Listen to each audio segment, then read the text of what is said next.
আপনি যে pay scale নিয়ে হতাশ বলতেছেন, যে আপনি পে স্কেল নিয়ে হতাশ, তাহলে আপনি পে স্কেলের দাবির জন্য কি করছেন?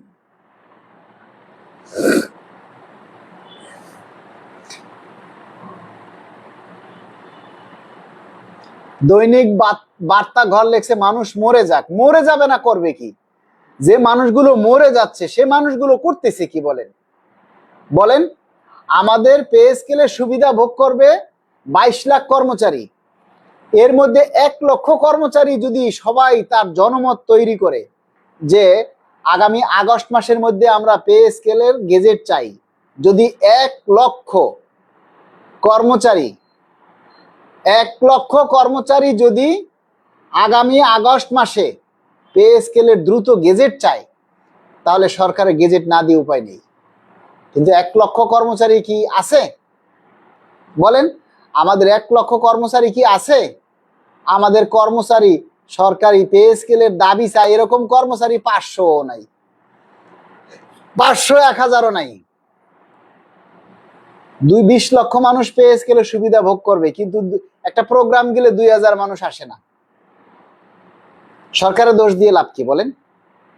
সরকারের দোষ দিয়ে লাভ কি? আপনি অতীত ইতিহাস দেখেন, যে অতীত ইতিহাসে আপনার অতীতে পে স্কেলের গেজেট হয়েছে, প্রতিটা গেজেট হয়েছে 6 মাস পর।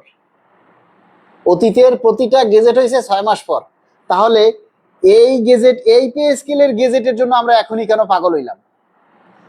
এখনো তো জুলাই মাস শেষ হয় নাই। 6 মাস অপেক্ষা করেন, আগের মতো 6 মাস অপেক্ষা করেন, তারপরে দেখেন এর মধ্যে সরকার কি করে। যেহেতু আমরা মাঠে নামতে পারি না, আমরা পে স্কেলের দাবিতে কেউ সোচ্চার না, আমরা পে স্কেলের কেউ দাবি করি না, তাহলে সরকারের উপরে তো আমাদের অপেক্ষা করতেই বসে থাকতে হবে, তাই না? আমাদের তো সরকারের উপরে বসে থাকতে হবে। এবার আপনারা প্রশ্ন করেন, আপনাদের যদি কোনো কিছু জানার থাকে দয়া করে আমাকে কেউ ফোন দিবেন না প্লিজ। আমি কারো আননোন নম্বরের ফোন এখন আর রিসিভ করি না, টোটালি না।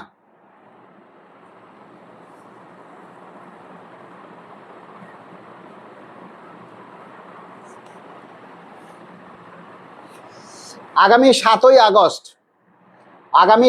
আগস্ট রোজ শুক্রবার সকাল 9 ঘটিকায় জাতীয় প্রেস ক্লাবের আব্দুস সালাম হলে আমাদের এই পে স্কেলের দাবি বাস্তবায়ন সহ আমাদের কেন্দ্রীয় কাউন্সিল অনুষ্ঠিত হবে। আপনারা সবাই চলে আসুন।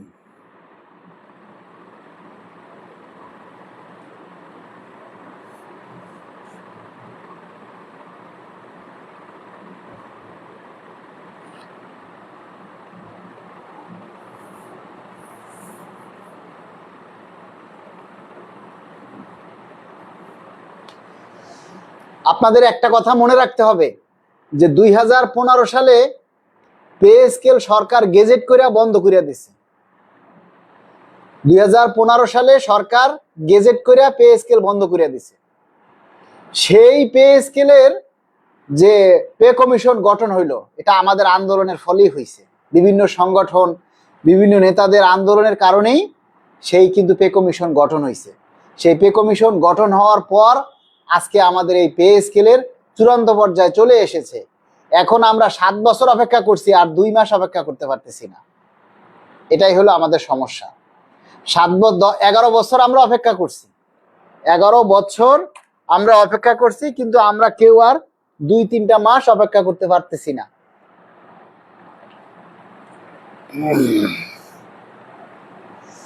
সচিব কমিটি রিপোর্ট কি জমা হয়েছে? এমডি সুমন আহমেদ লিখেছেন, সচিব কমিটি রিপোর্ট এখনো জমা হয়নি, আরো 2-1টা মিটিং হবে, মিটিং এর পরে তারা চূড়ান্ত সুপারিশ জমা দিবে এবং সেটা মন্ত্রিসভায় অনুমোদন হলে তারপরে গেজেট হবে। আসলে সবচেয়ে বড় কথা কি জানেন? সবচেয়ে বড় কথা হচ্ছে সরকার আইএমএফ এর কাছ থেকে কয়েক হাজার কোটি টাকা লোন নিচ্ছে। তাই এখন আইএমএফ এর উপরে সরকার এখন ওইভাবে জোর দিতে পারতেছে না। লোনটা নেওয়া হয়ে গেলেই, লোনটা যখন আইএমএফ থেকে স্যাংশন হয়ে যাবে, তারপরে দেখবেন সরকার গেজেট জারি করে দিছে। কিন্তু সরকার কিন্তু স্পষ্ট ঘোষণা দিছে যে যেহেতু আমরা সংসদে ঘোষণা দিয়েছি, আমরা পে স্কেল বাস্তবায়ন করবই।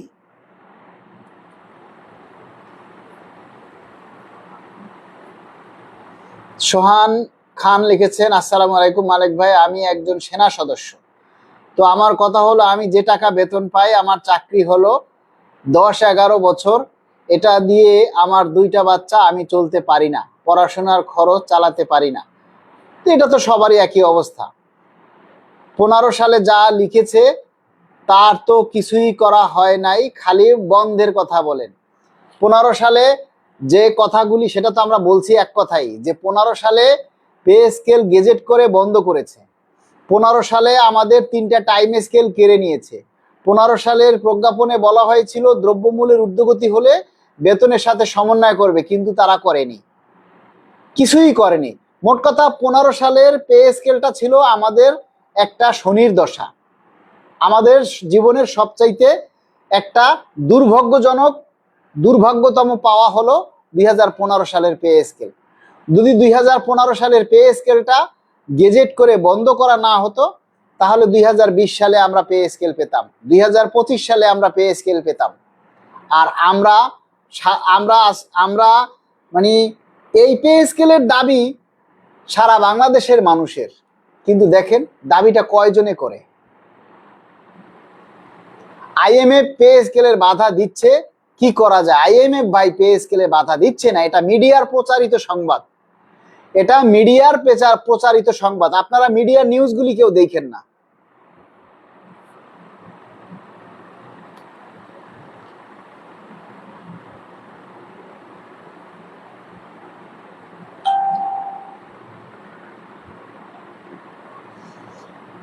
আশরাফুল ইসলাম মিঠু লেখছে, আমি পুলিশ কনস্টেবল, বাসা নিয়ে থাকি ঢাকাতে, কষ্টের কোনো শেষ নেই।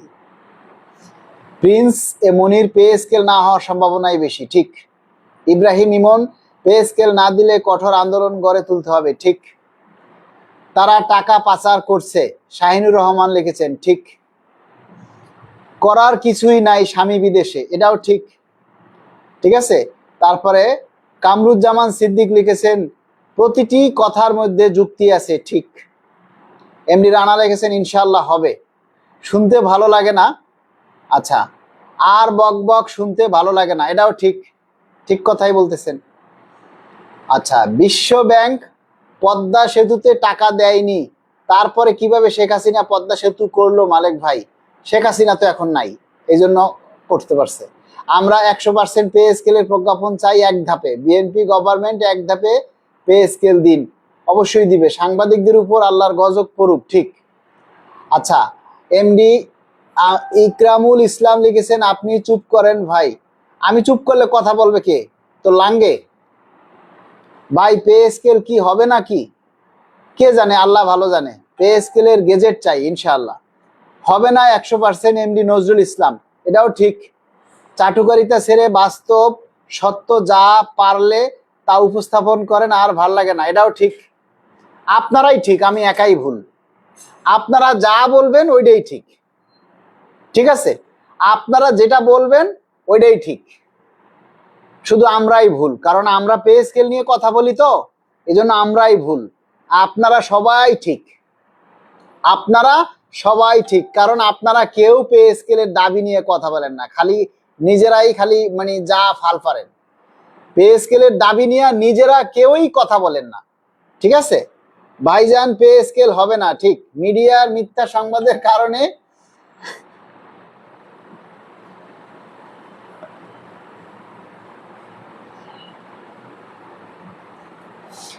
আচ্ছা, মালিক ভাই কি